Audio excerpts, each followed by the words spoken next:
네, 오늘 말씀은 예레미야서 29장, 지난주에 이어서 29장 8절부터 14절 말씀입니다. 예레미야서 29장 8절부터 14절. 구약 페이지 수로는 1096쪽입니다. 구약 페이지 수로는 1096쪽. 제가 대독하겠습니다. 만군의 여호와 이스라엘의 하나님께서 이와 같이 말씀하시니라. 너희 중에 있는 선지자들에게와 점쟁이에게 현혹되지 말며 너희가 꾼 꿈도 고지 듣고 믿지 말라. 내가 그들을 보내지 아니하였어도 그들이 내 이름으로 거짓을 예언함이라. 여호와의 말씀이니라. 여호와께서 이와 같이 말씀하시니라. 바벨론에서 70년이 차면 내가 너희를 돌보고 나의 선한 말을 너희에게 성취하여 너희를 이곳으로 돌아오게 하리라. 여호와의 말씀이니라. 너희를 향한 나의 생각을 내가 아나니 평안이요 재앙이 아니니라. 너희에게 미래와 희망을 주는 것이니라. 너희가 내게 부르짖으며 내게 와서 기도하면 내가 너희들의 기도를 들을 것이요 너희가 온 마음으로 나를 구하면 나를 찾을 것이요 나를 만나리라. 이것은 여호와의 말씀이니라. 나는 너희들을 만날 것이며 너희를 포로된 중에서 다시 돌아오게 하되 내가 쫓아보내었던 나라들과 모든 곳에서 모아 사로잡혀 떠났던 그곳으로 돌아오게 하리라. 이것은 여호와의 말씀이니라. 아멘. 네, 오늘은 말씀으로 소망을 품고 땀 흘려 일하며 주 안에서 행복하게 사는 교회 세 번째 여리고치 스피릿 세 번째 소망 주제로 한번 대화를 나눠보겠습니다. 말씀을 나누겠습니다. 저희는 지난주에 이어서 말씀으로 교회 여리고치 스피릿 말씀으로 소망을 품고 땀 흘려 일하며 주 안에서 행복하게 사는 교회를 살펴보고 있습니다. 처음 살펴봤던 것은 행복에 대한 부분이었습니다. 신자는 행복의 복을 받아서 주 안에서 행복하게 사는 존재입니다. 의롭다 여김받는 모든 신자에게 행복의 복이 있죠. 하나님은 모든 사람에게 일반적 은혜를 베푸셔서 제한적이나마 즐겁고 행복하게 살아갈 수 있는 기회를 주십니다. 그러나 여기에는 한계가 있습니다. 부족하다는 거죠. 완전하지 않다는 겁니다. 제한적이라는 겁니다. 모두가 언제나 평등하게 누리고 얻는 것은 아닙니다. 고통과 괴로움이 뒤따릅니다. 영원하지도 않고 의미도 없습니다. 오직 주 안에서 의롭다 하심을 받은 자들만이 세상이 누리지 못하는 충만한 행복을 누리며 삽니다. 죄사함, 의로움, 자유, 사랑, 희락, 화평 등등 이런 것들이 행복의 복을 누리게 해줍니다. 일반적인 행복과 함께 세상이 줄 수 없는 충만한 행복을 누리며 삽니다. 그것이 신자죠. 이 충만한 행복이 확고한 것은 예수로 말미암아 하나님 안에 있는 행복이기 때문에 그렇습니다. 다음으로 살펴봤던 거 지난주의 부분은 주 안에서 행복하게 살 때 땀 흘려 일하며 살아야 함을 살펴보았습니다. 교회는 고난 속에서도 하나님의 형상답게 이 땅에서 열심히 일하고 자녀를 낳아 믿음으로 기르며 주 안에서 행복하게 산다라는 것이었죠. 하나님은 예레미야를 통해 바벨론 포로로 끌려간 자기 백성들에게 바벨론의 심판과 바벨론으로부터의 구원을 말씀하지 않으셨습니다. 그곳에서 땀 흘려 일하며 결혼해서 자식 낳고 행복하게 살라는 것이었습니다. 하나님이 보고 싶은 것은 회개한 자기 백성들이 이방 땅에서조차 하나님의 형상으로 행복하게 땀 흘려 일하며 살아가는 거였어요. 하나님은 가나안 땅에서만 다스리는 그런 분이 아닙니다. 바벨론 땅도 다스리시는 만물의 주이신 거죠. 하나님께서 죄 가운데서 거듭난 자에게 원하시는 것이 바로 이것입니다. 주님 오실 때까지 하나님의 백성답게 이 땅에서 당당하게 평범한 삶, 행복하게 살아가라. 그렇기 때문에 교회는 지역교회가 속한 지역과 나라의 평안을 위해 기도하며 주 안에서 행복하게 사는 것입니다. 이 땅에서 주 안에서 행복하게 살려면 일단 지역교회가 속한 지역과 나라가 평안해야죠. 그들도 하나님의 일반 은혜 안에 있습니다. 그들 가운데 구원받을 자들도 있습니다. 그러므로 지역과 나라를 위한 기도를 통해 평안한 신앙생활, 그리고 복음 전파가 이루어지게 해야 합니다. 자, 오늘은 지난주에 이어서 계속해서 예레미야 말씀을 통해 17번째 스피릿 마지막 부분을 살펴보고자 합니다. 전문맥에 이어서 예레미야 선지자는 바벨론 포로들에게 붙잡혀간 바벨론 땅에서 땀 흘려 일하고도 자식도 낳으며 그곳에서 번성하는 그들에게 계속 이야기를 합니다.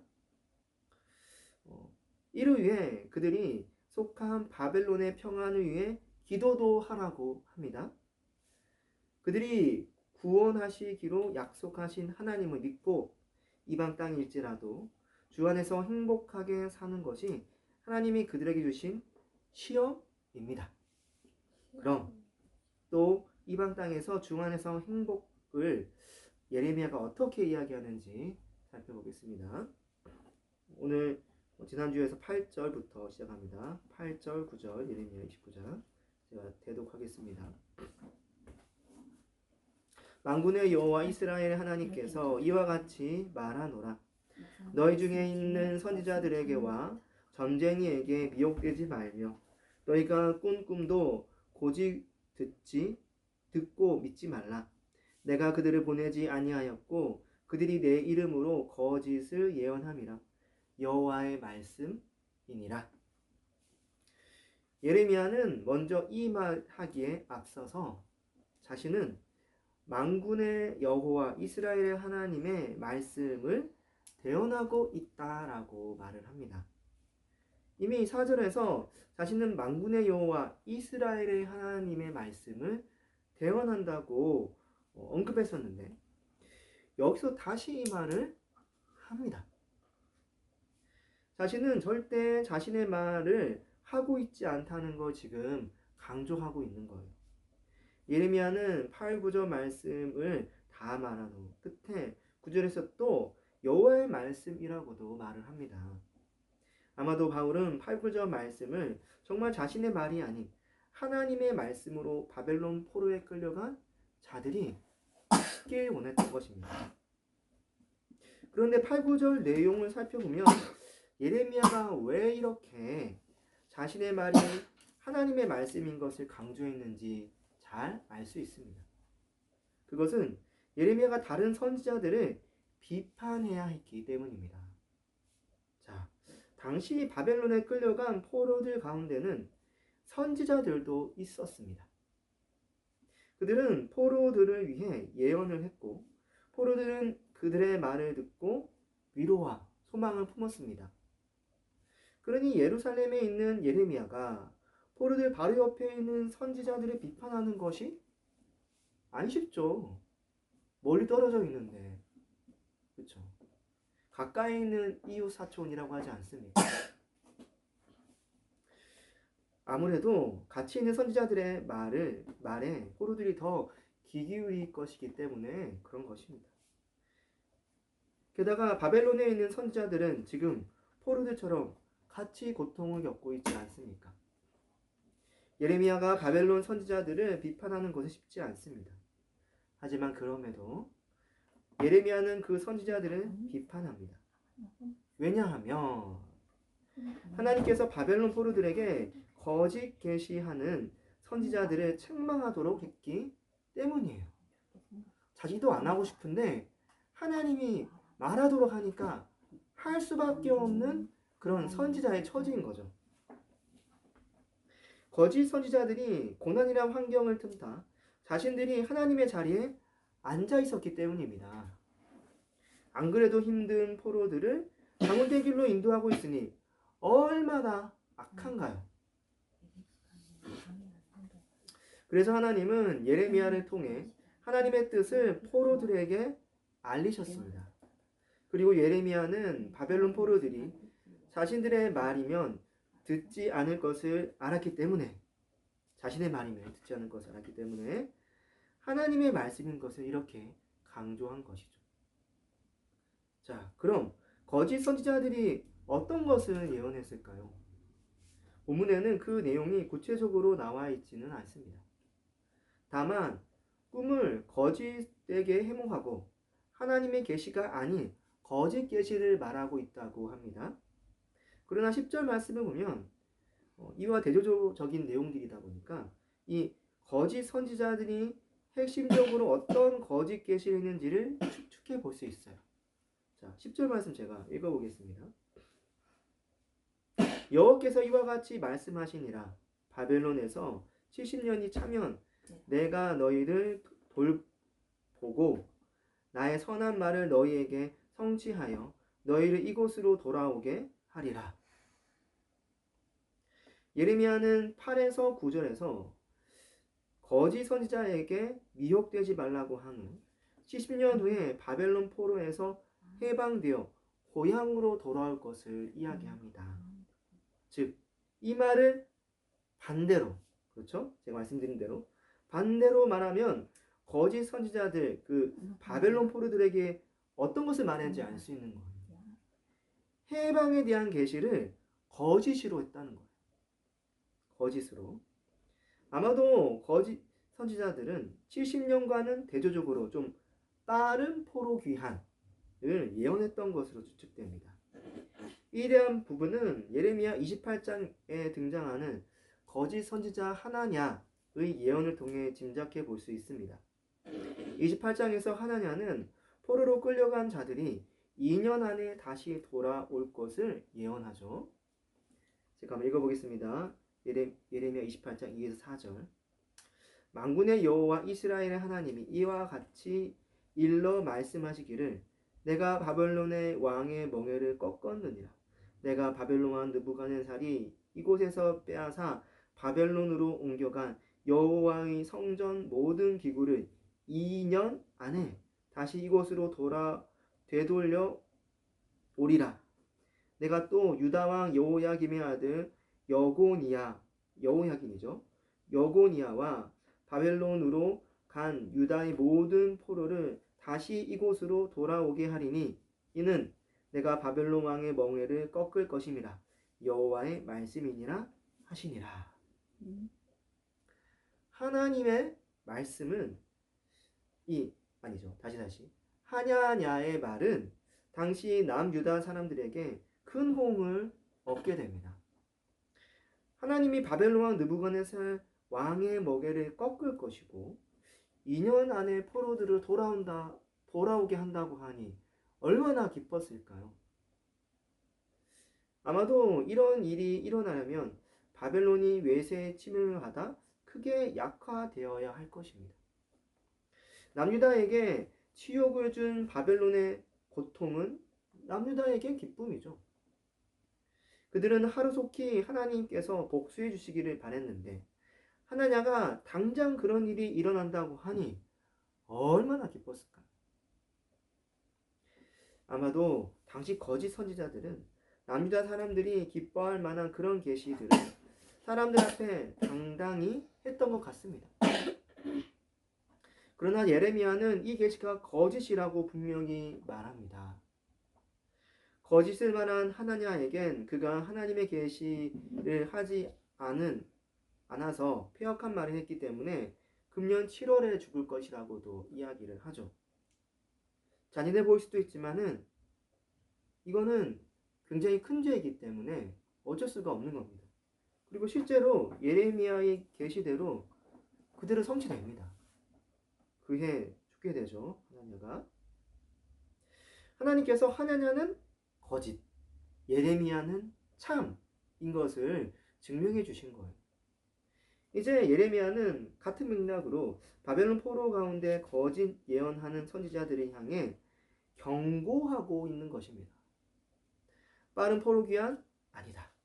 거짓 선지자들에게 속지 마라. 어떤 신비한 꿈을 꾸었더라도 거짓 선지자들의 말에 미혹되어서는 안 된다. 달콤한 거짓 계시가 바벨론 포로들의 삶을 더욱 불행하게 만든다.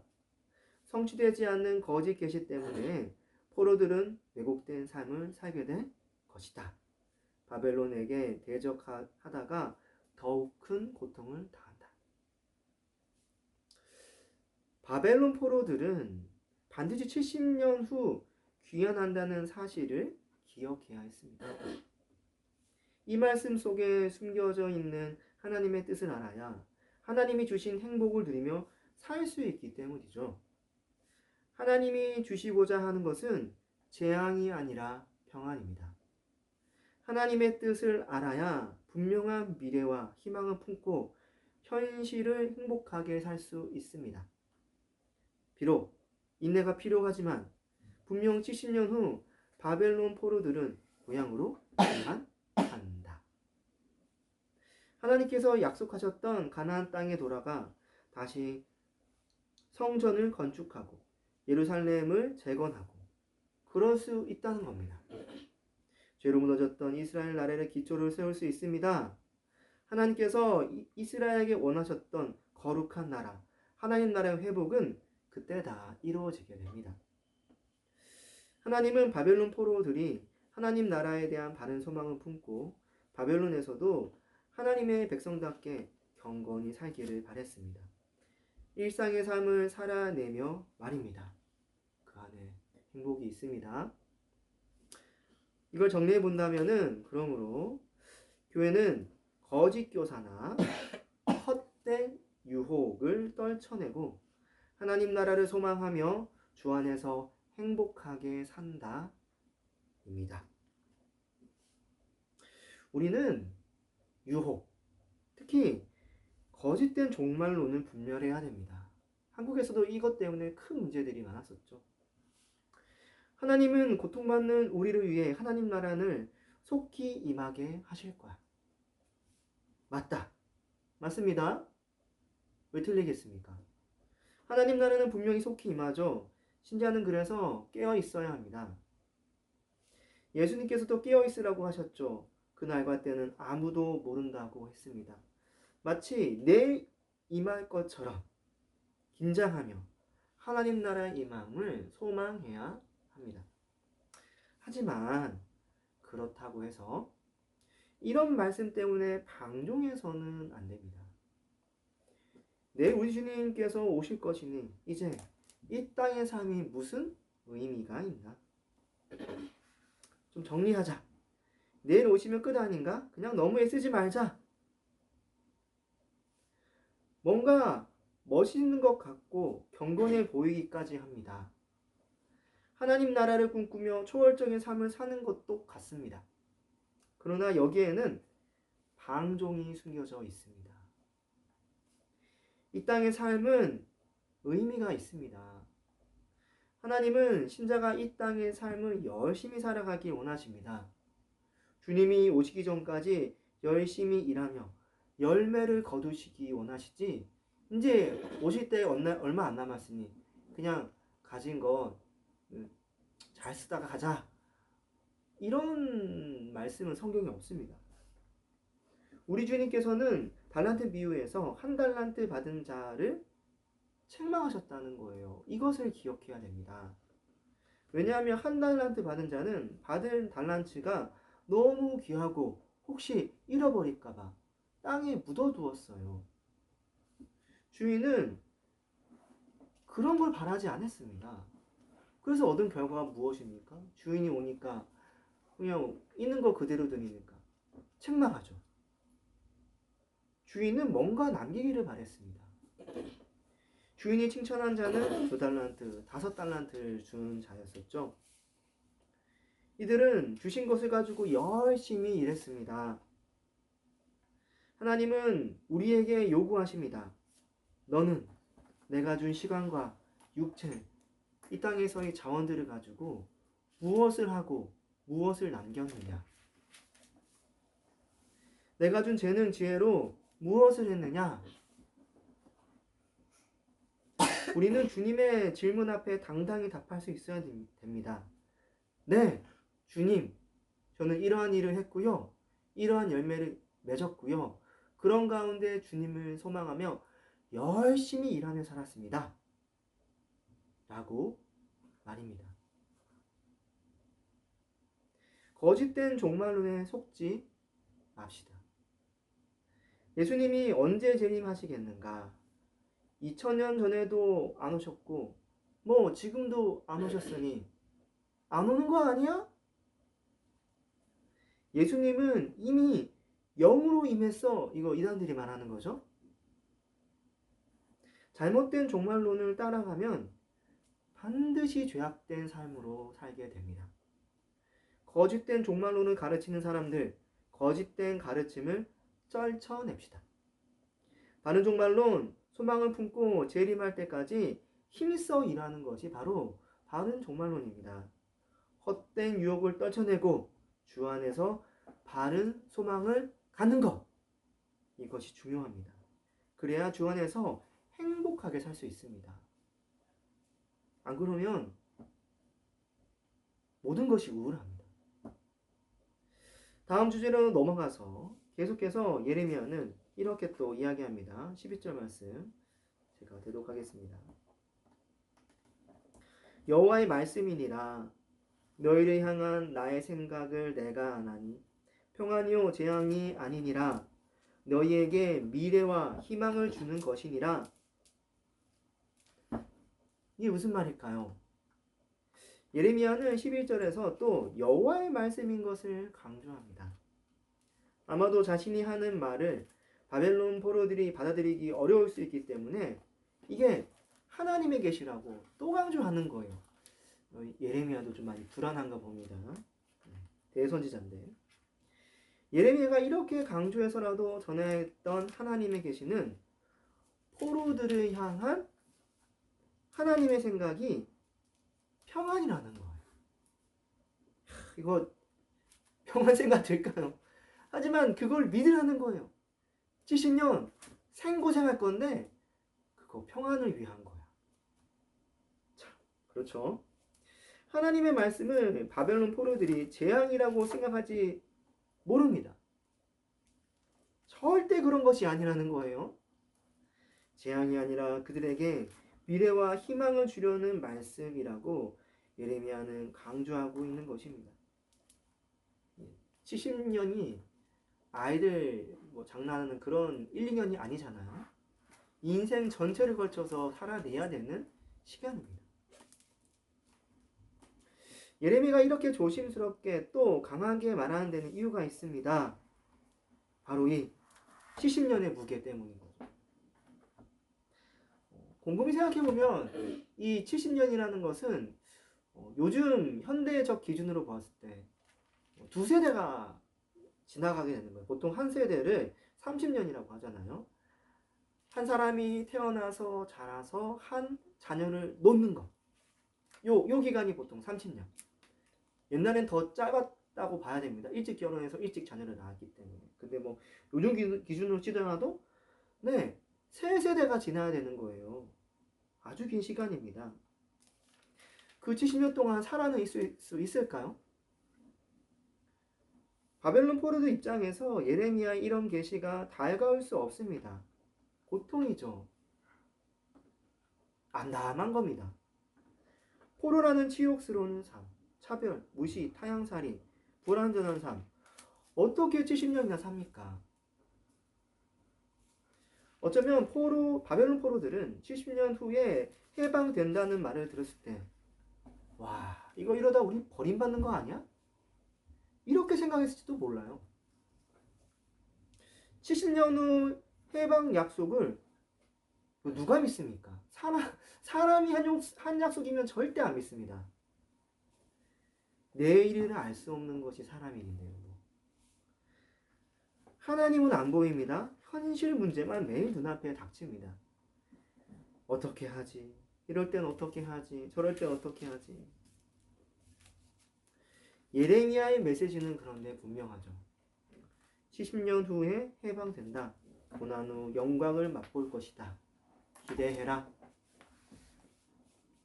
70년 고난을 재앙이라고 생각하지 말라. 오히려 너희에게 평안을 주기 위함이다. 고난같이 보이지만 오히려 미래와 희망을 위한 길이다. 기대가 되나? 현실적으로 기대가 안 되죠. 그게 정상입니다. 사실은. 누구나 빨리 구해주기를 바라죠. 이것이 행복이라고 말할 수밖에 없습니다. 자꾸 현실이 눈앞에 펼쳐지고 닥쳐오고 현실 앞에 눈은 멀게 되죠. 그래서 예레미야는 이 모든 불안, 두려움, 원망 이런 거 다 날려버릴 수 있는 그 한 가지 여호와 하나님의 말씀이야. 말씀이야 라고 오늘 예레미야서 29장에서 계속 반복하는 거예요. 제가 뭐 지난주에도 드린 말씀이지만 4절에서도 만군의 여호와 이스라엘 하나님께서 이와 같이 말씀하시니라. 8절에서도 만군의 여호와 이스라엘 하나님께서 이와 같이 말씀하시니라. 10절에서도 여호와께서 이와 같이 말씀하시니라. 11절에서 여호와의 말씀, 14절에서 여호와의 말씀. 네, 좀 지루하지만 이 방법밖에 없는 거예요. 말씀. 그러니 하나님이 하신다. 하나님은 반드시 하신다. 너희도 알고 있지 않느냐? 우리 하나님은 말씀하신 대로 성취하신다는 것을. 의심하지 말라. 내가 지어낸 말이라고 생각하지 말라. 이건 하나님의 말이야. 하나님은 너희를 버리신 것이 아니다. 반드시 70년 후에 해방해 주실 거야. 남유다는 그들의 조상들을 통해 하나님의 주권적 구원을 이미 경험해 왔습니다. 그 옛날 아브라함에게 하셨던 약속을 수백 년 후라도 지키신 하나님 아니셨는가? 그들은 말씀을 통해 배웠어요. 아브라함에게 가나안 땅을 주시기로 하셨고 그들의 조상이 그 성취를 맛보았죠. 또 그들의 조상을 출애굽 광야 40년 동안 하나님은 지키고 보호하고 인도하셨어요. 40년. 역사적으로 말씀으로 그들은 경험했습니다. 알아요. 이제 그 조상들의 하나님이 남유다에게도 말씀하시는 거예요. 이번엔 좀 30년 플러스 70년. 나 알지? 나 했다. 믿어. 내가 말한 거 내가 반드시 지킨다. 그 후에 그들도 그들의 조상들이 경험했던 그 기쁨을 누릴 수 있다는 것입니다. 세상 사람들이 기대하는 그 행복만 바라보며 눈 멀지 말라는 거예요. 하나님의 백성을 향한 하나님의 생각은 오직 내가 한다. 내가 이미 계획했다. 세상이 재앙이라 조롱해도 그 고난 안에 진정한 평안이 있다. 하나님 나라의 평안, 멸망당한 죄악 세상과 다른 행복한 미래, 희망 없는 세상과 다른 기대가 넘치는 희망. 여호와의 말씀이니라. 너희를 향한 나의 생각을 내가 하나니 평안이요 재앙이 아니니라. 너희에게 미래와 희망을 주시는 것이니라. 70년 후 반드시 영광스러운 해망, 하나님 나라의 회복이 있습니다. 행복이 우리에게도 있습니다. 그러므로 정리해보면 교회는 고난을 통해 하나님 나라로 인도하는 주님을 바라보며 주 안에서 행복하게 삽니다. 우리는 이 말씀에 다시 한번 주목해야 합니다. 마가복음 10장 30절 말씀이에요. 제가 대독하겠습니다. 마가복음 10장 30절 말씀. 현세에 있어 집과 형제와 자매와 어머니와 자식과 전토를 100배나 받되 박해를 겸하여 받고 내세에 영생을 받지 못할 자가 없느니라. 예수님은 하나님 나라 백성의 삶은 이렇게 짤막하게 요약합니다. 신자는 이 땅에서 행복합니다. 그러나 밖에도 겸하여서 갔죠. 이것을 부정하면 안 됩니다. 하지만 그런 가운데에서 내세의 영생, 하나님 나라로 나아간다는 거예요. 이것이 신자의 삶의 전부입니다. 세상 모든 사람이 다 고통 속에서 살아갑니다. 우리는 이걸 잊지 말아야 합니다. 누구나 고통 오는 세상 사람이 도대체 어디 있겠습니까? 나무판잣집에 사는 가난한 사람들도 100평 이상 사는 고급 저택에 사는 부자들도 다 하는 것이 고민, 고뇌, 고통입니다. 그러나 그 가운데에서 유일하게 주 안에서 행복하게 살 수 있는 자, 그리스도인, 예수쟁이에요. 고난은 있지만 이 땅에서 100배의 결실을 맛보며 사는 삶. 주 안에서. 네. 그렇죠. 또 미래에는 영생, 하나님 나라의 소망이 있는 삶. 당신 바벨론 포로들도 마찬가지였습니다. 예레미야의 70년 후 해방이 슬프고 고통스러운 말씀이었지만 바벨론 포로들에게 기쁨도 있다는 거예요. 자, 생각해 봅시다. 바벨론 포로로 붙잡혀갔던 다니엘은 바벨론 왕이 신임하는 고위관리가 됩니다. 에스더는 비참한 바벨론 포로 여성이었는데요. 수에로 왕의 왕비가 돼요. 이분이 이 최고 왕이거든요. 그때 당시에. 황제. 물론 둘 다 큰 어려움도 있지만 하나님께서 그들을 구원하여서 바벨론 포로 가운데에서 영광을 맛보게 하신 거예요. 또 그들 덕분에 바벨론 포로들의 어깨들도 위상도 올라가죠. 70년 포로 생활 중 고난만 있었는 줄 알았는데 그게 아니었어요. 그렇죠? 기쁨도 있네요. 행복이 있네. 그리고 70년 후에는 하나님은 그 약속대로 바사, 고레스 왕 아시나요? 그 고레스 왕의 마음을 이렇게 주님께서 만지셔가지고 바벨론 포로들이 귀환하도록 허락합니다. 그러니까 그 고레스 왕 때 이렇게 나라가 다 망하고 그런 것이 아니고 이제 새롭게 나라를 이제 해나가면서 이렇게 쫙 풀어줬던 거예요. 각종 혜택도 줍니다. 허락한 것뿐만 아니라 가서 여호와의 성전을 건축하라고 명령도 하고요. 필요한 것들도 도와준다라고 말했고요. 실제로 도와줍니다. 예전에 탈취했던 여호와의 성전 기물들도 다 줘요.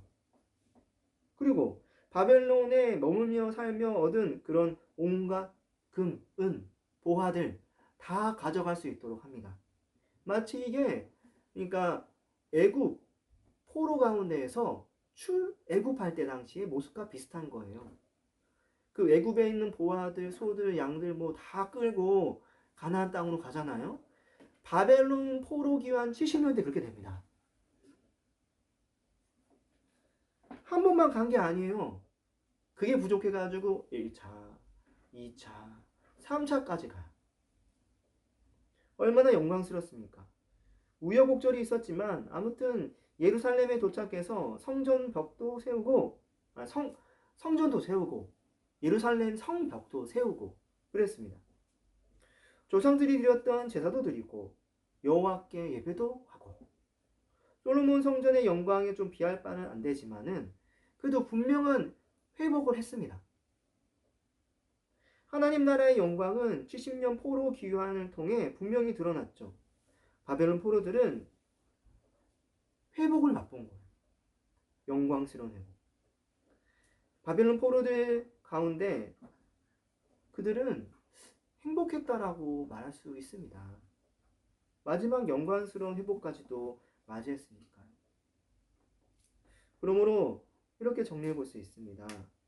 교회는 고난을 통해 하나님 나라로 인도하시는 주님을 바라보며 주 안에서 행복하게 한다는 것입니다. 이렇게 고난 가운데 행복을 누리며 영광스러운 하나님 나라로 나아갈 때 우리는 잊지 말아야 할 것이 있습니다. 그것은 이 길을 혼자 가는 것이 아니라는 거예요.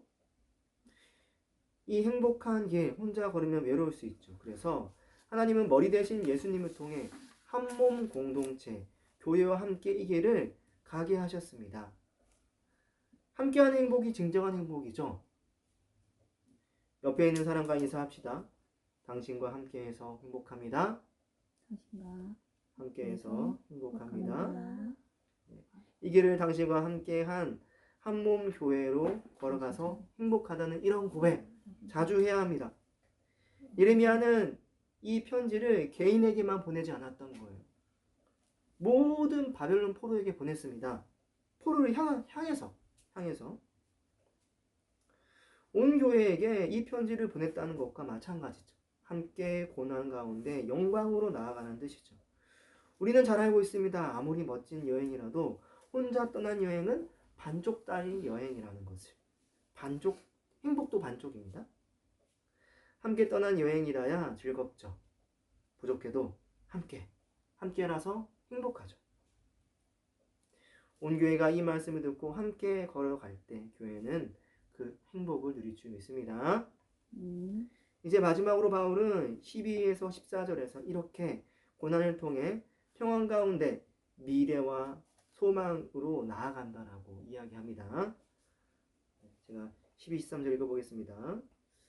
계속 다음 주제로 너희가 내게 부르짖으며 내게 와서 기도하면 내가 너희들의 기도를 들을 것이요 너희가 온 마음으로 나를 구하면 나를 찾을 것이요 나를 만나리라. 누군가 그랬던가요? 기도는 실패자의 것이라고, 할 일 없는 사람들이 기도하는 거라고. 아닙니다. 기도는 승리자의 것입니다. 일할 수 있는 능력이 있는 자가 하는 것이 기도다. 왜냐하면 우리 주 예수께서 우리를 위해 구원 사역을 하실 때 십자가에서 죽기 직전 기도하셨다는 거예요. 어디서요? 겟세마네 동산에서. 그분은 평소에도 하나님께 기도하셨지만 그날은 십자가 사역을 위해 더더욱 기도하셨습니다. 땀방울이 피방울이 되도록 피가 섞여 떨어지기까지 기도하셨습니다. 제자들은 능력 많으신 예수님이 왜 이렇게까지 기도하시지?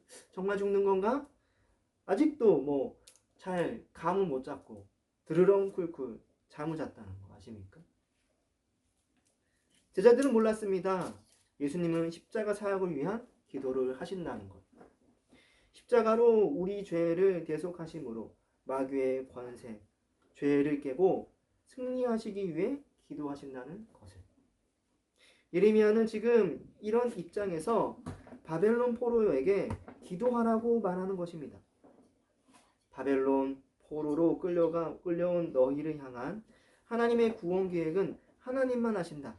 평안을 위한 것이다. 70년 포로 기간 동안 고난 받을 것은 너희를 위한 것이다.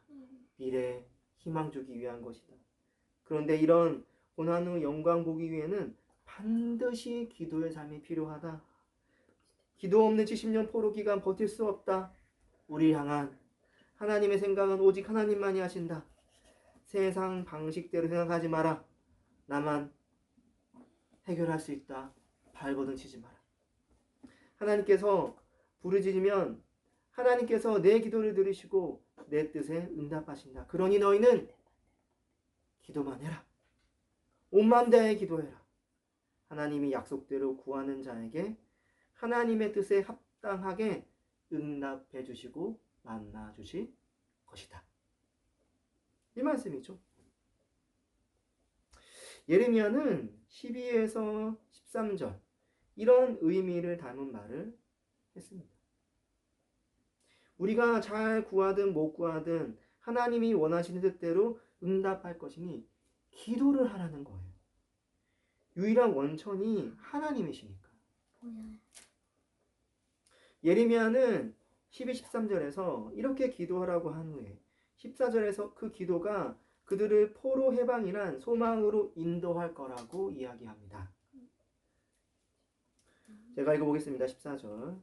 이것은 여호와의 말씀이니라. 나는 너희들을 만날 것이며 너희들을 포로된 중에서 다시 돌아오게 하되 내가 쫓아보내었던 나라들과 모든 곳에서 모아 사로잡혀 떠났던 그곳에서 돌아오게 하리라. 이것은 여호와의 말씀이니라. 사실 사람에게 익숙한 방식은 내가 하는 것입니다.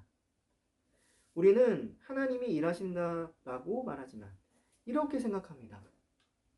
하나님께서 일하신다고 하지만 그래도 결국 일하는 것은 나니까 내가 하는 거지. 그런데 이 안에는 결국 하나님은 없고 모든 일은 내가 해결하겠다는 내가가 존재합니다. 예레미야는 14절에서 말합니다. 하나님이 하신다고요. 기도를 통해 그 하나님의 일하심을 믿고 의지하는 거예요. 기도는 그렇게 신자를 주로 의지하는 소망 가운데로 인도합니다. 내가 내 방식대로 내가 원하는 결과를 만들어야겠어. 이게 아니라는 거예요. 기도는 그런 방식과 결과를 포기하는 과정입니다. 기도는 하나님의 방식과 결과를 받아들이고 소망을 품게 하는 길입니다. 다른 종교는 기도조차도 그들이 믿는 신을 움직여 내 방식과 내 결과를 만들어내기 위한 길로 여깁니다. 겉으로는 그 종교가 말하는 교리와 신을 추종하는 것 같죠. 하지만 본질은 그 종교를 위해 자기 유익, 자기 평안을 취하고자 한다는 거예요. 그러나 기독교는 그렇지 않습니다. 하나님에게 나를 낮추는 거예요. 하나님의 뜻에 벗어나 죄 가운데 있던 나, 내 뜻대로 살던 나를 다시 죄 가운데에서 나는 거듭났으니까 하나님에게로 탁 맞추는 거죠. 기도가 바로 그런 시간입니다. 하나님의 뜻을 구하고 하나님의 뜻을 내 뜻으로 바꾸는 것이 아니라 내가 하나님 뜻대로 가는 것. 내가 원하는 기준대로 내가 원하는 욕망대로 하나님이 이루어 주시기를 기도하는 게 아닙니다. 하나님으로 충만하여 하나님이 원하시는 소망으로 나아가는 시간이 기도 시간입니다. 이 기도를 통해 신자가 고난 중에도 소망을 품고 주 안에서 행복하게 삽니다. 그래서 정리해 보면은 이렇게 말할 수 있습니다. 그러므로 교회는 기도를 통해 구하는 것을 받고 주님으로 충만함을 누리며 소망 가운데 주 안에서 행복하게 산다. 기도가 어려우십니까? 하나님은 모든 것을 아시니 굳이 기도해야 하나? 그러고 싶으신가요? 기도하기 싫다. 기도는 불필요해. 기독교에서 기도를 안 한다는 것은 그냥 내 뜻대로 살래요 라는 말과 마찬가지입니다. 말로는 하나님의 말씀에 순종하겠습니다 라고 기도해놓고 기도하지 않으니 하나님 없이 열심히 살겠다는 뜻이죠. 열심히 일하지 말라는 거 절대 아닙니다. 힘든 멍에를 씌우려고 하는 것도 아닙니다. 핵심은 기도로 인해 하나님 없이 살면 안 된다는 거예요. 기도에 대한 감각이 없이 살게 사는 그런 거 안 된다는 거예요. 사람은 육체적 동물이라서 너무 열심히 일만 하다 보면 어느새 하나님은 온데간데 없고 그냥 내가 왕이 되어버린 나를 마주할 뿐입니다. 기도해야 됩니다. 그래야 하나님의 뜻이 아닌 바른 소망을 갖고 나아갈 수 있습니다. 내 뜻이 아닌, 나의 어긋난 뜻이 아닌, 욕망이 아닌 하나님의 뜻으로. 그런데 한편 기도해야 해서 하긴 하는데 맹목적으로 하다 보니 기도의 원래 의도는 사라진 채 내 뜻대로 하는 경우도 있습니다. 이것도 조심해야 돼요. 기도했는데 기도의 결과가 내 마음에 들지 않아요. 현재 결과만 두고 하나님이 내 기도를 들어주지 않는다고 여기며 기도를 포기합니다. 현재의 기도가 너무 급해서 기도를 했는데 아무것도 이루어지지 않으니 기도하는 맛을 느끼지 못하고 무관심해집니다. 그때 우리는 생각해야 합니다. 내가 정한 기도 제목이 맞나? 혹시 하나님의 하나님이 더 길게 보고 계신 건 아닐까? 우리는 기도의 내용과 현재 결과만을 가지고 기도가 성취되었다고 그게 따지면 안 됩니다. 사람은 짧은 시간을 살기 때문에 단편적인 정보만 가지고 평가하죠. 하지만 하나님은 사람과 달리 영혼의 관점에서 하나님의 기준으로 그 기도를 평가하고 그 기도의 의도에 가장 적합한 하나님의 응답을 하십니다.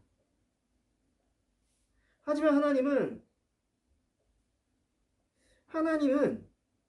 사람과 달리 영원한 관점으로 하나님의 기준으로 평가한다는 것을 우리가 기억해야 됩니다. 자, 이렇게 한번 생각해 봅시다. 예를 들어서 기도 제목 자체가 잘못됐을 수 있죠. 뭐 모텔 사업, 술 장사, 가짜 명품 가짜 몸 잘 팔려서 돈 많이 벌게 해주세요. 이런 기도를 하나님 들으실 수는 없잖아요. 돈 많이 벌면 하나님 떠나서 자기 마음대로 살게 뻔한데 돈 왜 많이 벌게 해주시겠습니까? 그런 것이에요. 자, 또 이럴 수도 있는 거예요. 사람이 보기엔 당장 그 기도가 실패일지 몰라요. 그러나 그 실패가 또 다른 유익과 성공의 밑거름이 되어 더 나은 삶을 살도록 한다면 어떻습니까? 나중에, 지금 말고 나중에. 그렇다면 그 기도가 정말 실패한 건가요? 사람은 기도 내용 자체만을 가지고 평가하지만 하나님은 그 사람의 인생, 구원 이런 것을 보세요. 뭐 그는 하나님의 어떤 성취는 다 뭐 1년, 2년, 3년, 10년, 100년 이런 후에 걸린 건가요? 아니죠. 급한 건 급한 대로 하나님 응답하시고 합니다. 우리는 그런 것을 초신자들 분들께서 기도하는 내용 가운데 잘 성취되는 거 잘 보잖아요? 맞아요. 바벨론 포로들은 70년 포로 기간 동안 기도하며 잘 살았을까요? 어땠을까요? 모든 포로들을 대표할 수 있는 다니엘의 어떤 기도의 모습, 성실한 기도자였다는 거 알 수 있습니다. 그는 1차 바벨론 포로로 바벨론에 끌려갔어요. 그는 바벨론 왕 앞에 바벨론을 위해서 일을 했고요. 은혜로 고위 관료도 됐습니다. 자, 그런데 이 다니엘의 생활 습관은 보면요. 시종일관 똑같아요. 특히 기도. 매일 예루살렘을 바라보며 기도하는 습관이 있었다. 성경이 그렇게 말하고 있습니다. 다니엘서 6장 10절 말씀입니다. 다니엘이 이 조서에 왕의 도장이 찍힌 것을 알고도 자기 집에 돌아가서는 윗방에 올라가 예루살렘으로 향한 창문을 열고 전에 하던 대로 하루에 3번씩 무릎 꿇고 기도하며 그의 하나님께 감사하였더라. 보십시오. 심지어 그는 왕이 기도하지 말라고 했는데도 기도합니다. 이 문제 때문에 다니엘은 사실 사자굴에 던져지죠. 굶주린 사자에게. 죽었을까요? 안 죽었어요. 다니엘은 사자굴에서 구원받았고요. 오히려 그를 모함한 자들이 굶주린 사자굴에 들어가서 사자에게 잡아먹힙니다. 다니엘은 그 후에 기도합니다. 기도하다가 그는 예레미야가 예언한 70년 포로 해방 때가 다가온 것을 또 깨닫게 됩니다. 그냥 이런 사건이 있으면 좀 겁먹어서 좀 적게 할 만도 한데 그냥 계속 기도하는 거예요.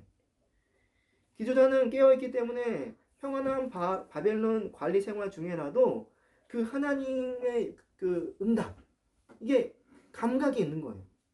그래서 응답받고 깨닫게 되는 거죠. 다니엘서 9장 2절에서 3절 말씀에 이런 말씀이 있습니다. 그가 기록한 말씀입니다.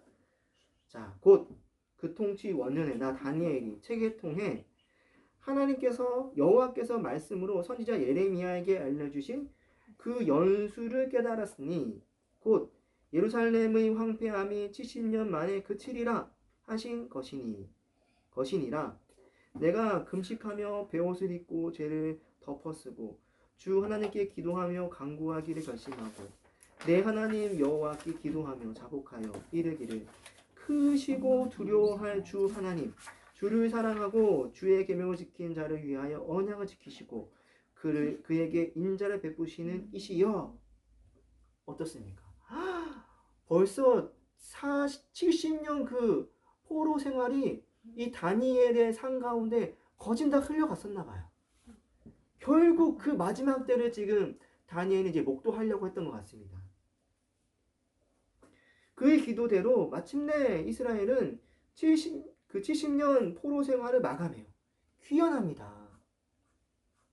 70년 동안 성취하였던 기도, 와, 70년 만에 성취가 되네요. 하나님 나라의 회복이 마침내 성취되는 순간이었습니다. 기도가 어려운가요? 70년 걸린 기도도 있네요. 기도합시다. 하나님은 짧게 이렇게 해주신 것도 있지만은 좀 긴 텀도 있고, 근데 그 긴 텀이 너무 길어서 우리 때 못 볼 수도 있지만은 우리의 기도를 통해 하나님은 하나님의 일을 하세요. 하나님의 구원 사역을 하신다니까요. 그 안에서 우리가 행복을 누릴 수 있는 거예요. 행복. 기도하면 행복합니다. 현실은 맨날 똑같거든요. 뭐 다람쥐 쳇바퀴 돌아가는 그 형이 뭐 변하겠습니까? 월요일 날 또 일하러 가고 월요일 날 또 일하러 가고 무슨 희망이 있겠어요. 그런데 기도하면은 영혼의 세계가 보인다니까요. 그리고 어떤 경우에는 따박따박 응답받는 그런 현실도 내가 감각적으로 느끼게 된다니까요. 제가 이 시간 쭉 살아오면서 살펴보면은 저도 잘 몰랐는데 응답된 것들이 되게 많아요. 그때는 몰랐던 거예요. 아, 그냥 좋네? 아, 기쁘다. 넘어갔는데 하나님께 감사는 못했는데 기도 응답 받았던 거예요.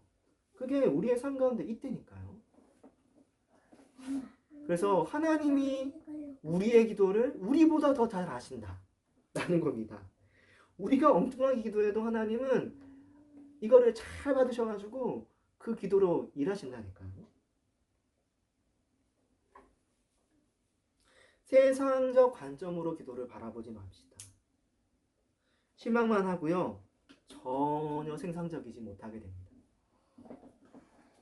오늘 예레미야의 기도 권면 내 욕망이 아닙니다. 하나님을 바라보며 소망하라는 거예요. 그 기도가 신자를 하나님 나라로 바르게 인도하고 소망하게 한다. 땀 흘려 일하게 한다. 이 땅에서 주 안에서 행복하게 살게 한다는 거예요.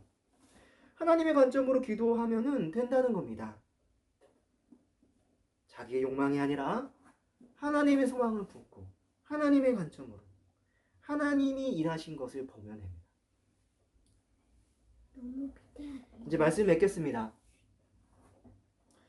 오늘 세 가지를 이야기했습니다. 교회는 거짓 교사나 헛된 유혹을 떨쳐내고 하나님 나라를 소망하며 주 안에서 행복하게 산다는 부분입니다. 유혹을 떨쳐내고 소망을 바라본다는 거죠. 두 번째로 교회는 고난을 통해 하나님 나라로 인도하시는 주님을 바라보며 주 안에서 행복하게 산다는 거예요. 고난을 잘 견디며 소망으로 나아가게 된다는 거예요. 또 교회는 기도를 통해 구하는 것을 받고 주님으로 충만함을 누리며 소망 가운데 주 안에서 행복하게 산다는 겁니다. 기도하며 바른 소망을 붙잡게 된다. 이 소망에 대한 중요한 세 가지 부분 잘 기억하면서 정말 이 땅 가운데 행복하게 살아가는 우리 말씀으로 교회 또 모든 주 안에 있는 자녀들 되기 부탁드립니다. 이 시간 함께 기도합시다. 기도할 때 주님, 주께서 주신 이 소망 가운데 주 안에서 행복하게 살게 도와주세요. 특별히 기도하게 하옵소서. 고난을 잘 견디게 하여 주시옵소서. 또 오직 유혹을 떨쳐내며 바른 소망을 붙잡고 나아가게 해주세요. 이러한 기도 제목으로 함께 기도하겠습니다. 사랑과 은혜가 많으신 하나님 아버지,